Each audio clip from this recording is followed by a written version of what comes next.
mettere la birra davanti, no? Allora, noi siamo pronti per la conferenza stampa con Leonardo Spinazzola, Star of the Match.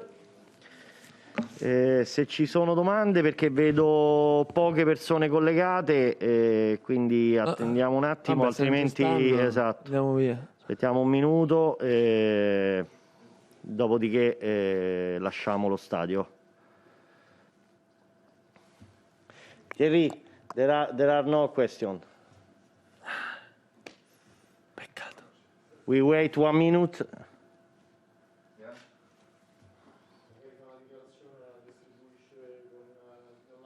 You want? Ok, we have, okay. Allora, non vedo domande e chiudiamo quindi la conferenza con un commento di Leonardo Spinazzola sulla partita e sul premio ricevuto, il secondo in 3 gare giocate.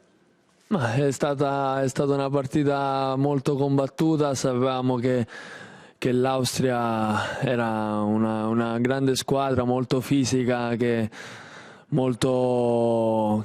pressava, lo sapevamo, però siamo stati una grande squadra perché anche nei momenti più difficili siamo restati in partita tutti insieme, abbiamo sofferto e questa penso che è la cosa più importante. Dopo sappiamo sempre che c'è sempre da migliorare e fare meglio, perché penso che nell'ultimo passaggio siamo stati un pochino poco lucidi. Ecco. Per il premio? Il premio è una grande soddisfazione per la seconda volta e spero di vincerne altre. Bene, grazie a tutti, buonanotte. Grazie. Porto? Sì.